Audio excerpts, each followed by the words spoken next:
I said, well, you know, where do you work? She said, I work where I can get a job. I said, would you work in the city if you could? She said, without a doubt, I do that. So, do we have land? Yes. Should that land be used? Yes. The ideas that you're talking about, Dan, that you're bringing up and that you're trying to work through these CDCs and nonprofits, we can get those flowing and get them going, we can make a difference. It's going to be turning the big ship very slowly, but the bright spots are that what I'm saying, even though it sounds like I'm being negative, I'm not being negative, I'm just being very honest and objective about what's going on. I have a very positive, optimistic belief that it's going to turn around and change, but it's going to take doing what we're doing right now. There's not one silver bullet, there's lots of little things that we have to do, and I just personally found that's the best way to communicate that this is a complex place that... Absolutely. And in the textbooks, yes, it is something of a pyramid, but you know, in a city like this, quite frankly, it doesn't make sense to wait for every piece of the base to fall into place before you work on some of the other elements. Right.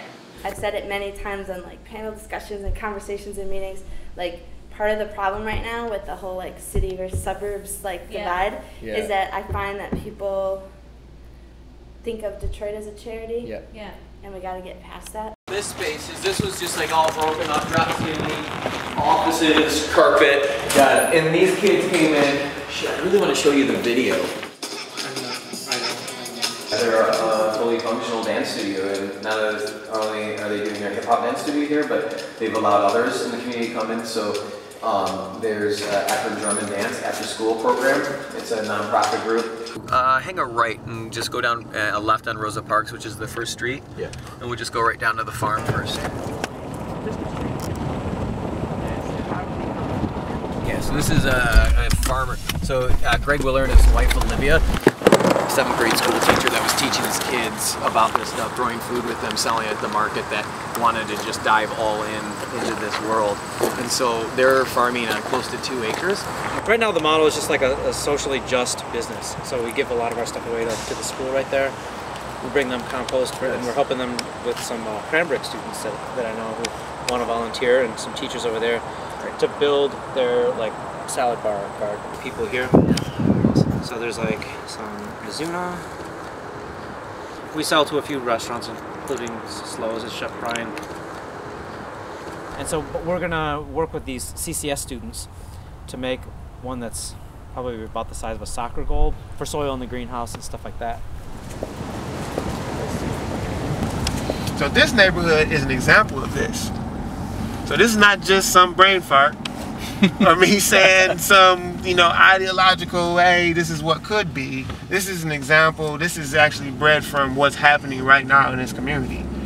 So we have empty land, we have empty space, but we have people who are turning that empty space into something productive.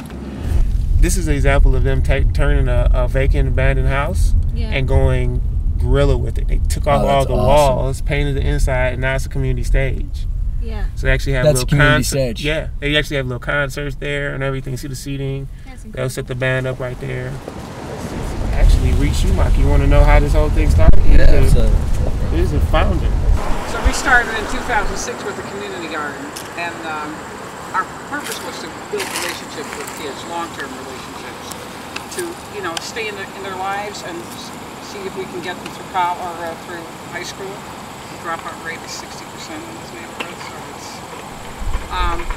so after a while we became a market garden where the kids owned the garden and they got to share the money, and that worked really well. So we kind of found this good combination of economic incentives and gardening.